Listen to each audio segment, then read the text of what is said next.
site da UOL que a Globo estava pensando em montar um controle de qualidade para as novelas, né? Eu falei, pô, a melhor, bom, não sei o que eles vão fazer em relação ao controle de qualidade de novelas, né? Mas se dependesse de mim, a única coisa que eu aprovo na novela Avenida Brasil é a parte que aparece a Suelen, né? É a melhor parte da novela. Isso daí não precisa ser cortado, nem a Suelen e nem a Tessália. Isso daí, pra mim, tá ótimo. Se for esse controle de qualidade, tá bom, né?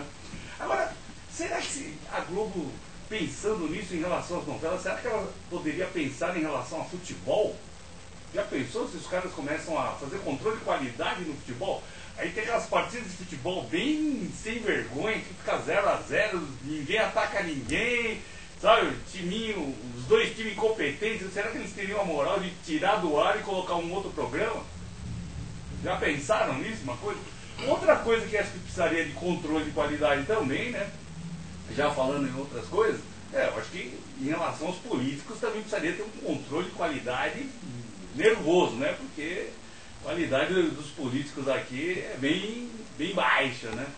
E também, voltando ao futebol também, outra coisa, o controle de qualidade também precisaria existir na arbitragem, no futebol, né? Porque o nível da arbitragem é muito baixo, né? Eu acho que eu queria saber se os árbitros fazem algum tipo de curso para ser ruim.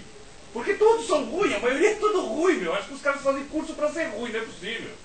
Hoje em dia está difícil achar árbitro bom, né?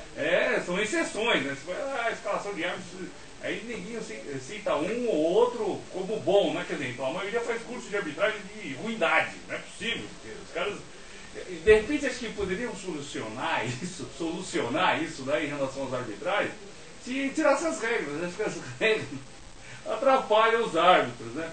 Aí vai saber, né? Mas eu acho que é uma coisa que é a se pensar em relação ao controle de qualidade, né? Hoje aqui no Kodama na Rede estamos recebendo aqui meu camarada, meu brother, jornalista, repórter da Rádio Jovem Pan de Pirassununga, Marcelo Lima. Marcelo Lima, um abraço para os nossos internautas aí. Muito boa noite, Kodama, boa noite, internautas. É um prazer, Kodama, estar mais uma vez com você aqui nesse programa de sucesso. E já no embalo desse controle de qualidade, você matou a pau duas coisas, tá?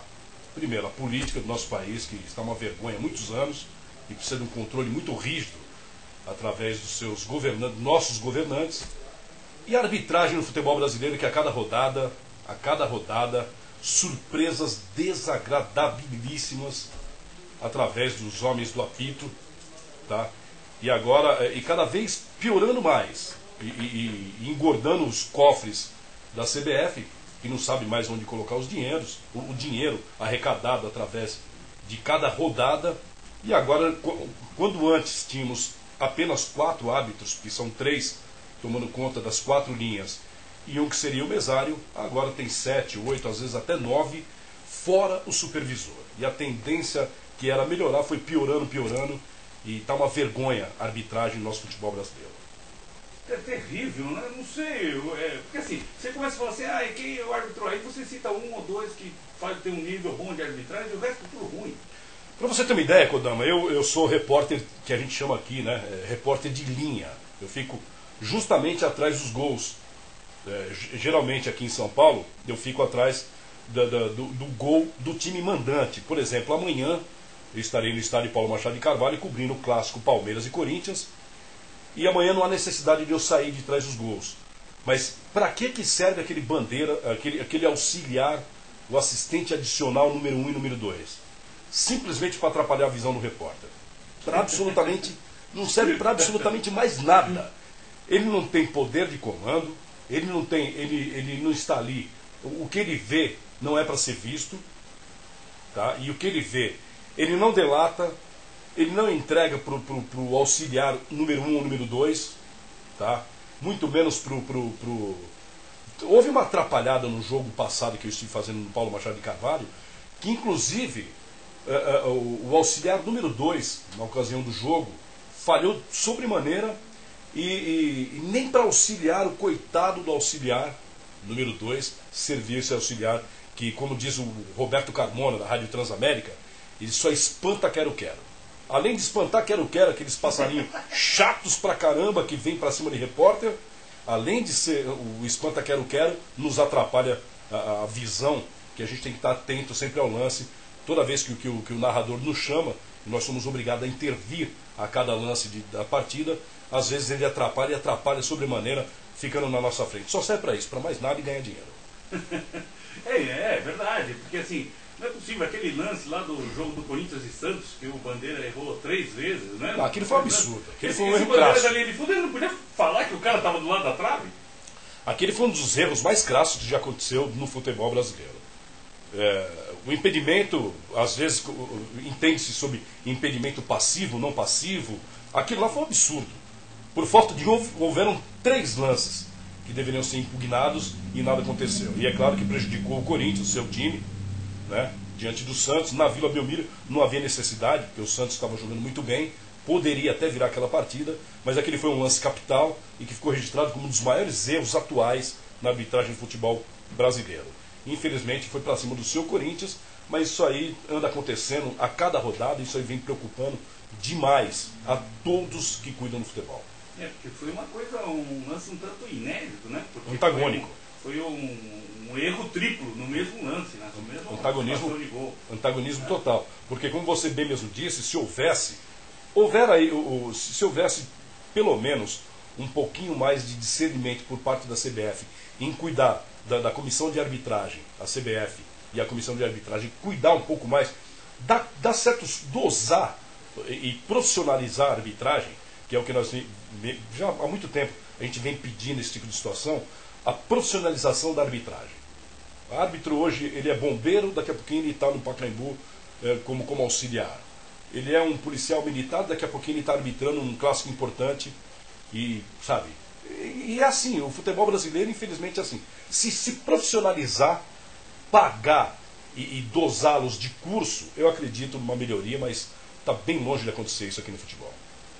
Eu particularmente acho que a autoridade do árbitro, eu acho que teria que acabar. Eu particularmente acho que se tem lá 4, agora tem 6 árbitros lá, né? Um árbitro e 4 auxiliares, né? Tem auxiliar, tem árbitro, auxiliar número 1, auxiliar número 2, adicional número 1, número 2, supervisor. Amanhã, se você. Para quem não acompanha muito, por exemplo, eu costumo passar o que acontece. Escalação de arbitragem quando o meu narrador pede.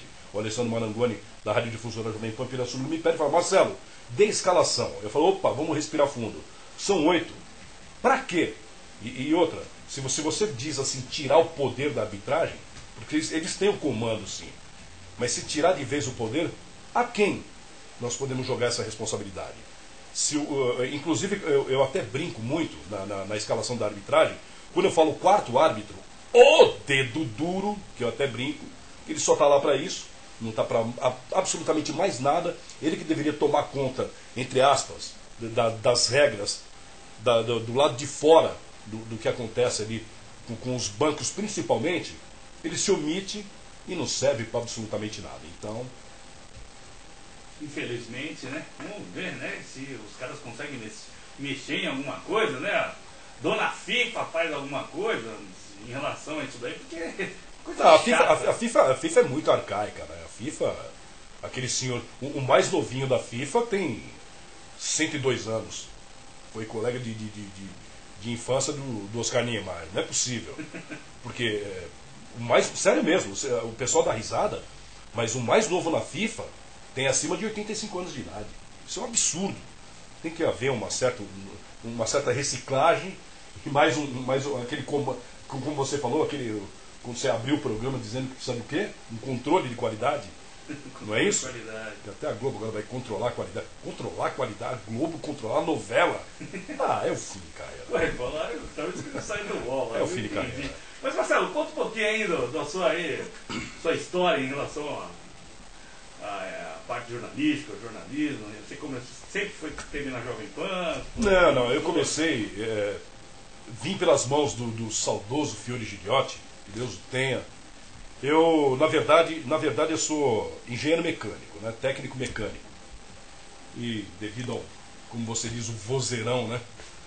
E no meu segundo casamento eu fui para a Baixada Santista.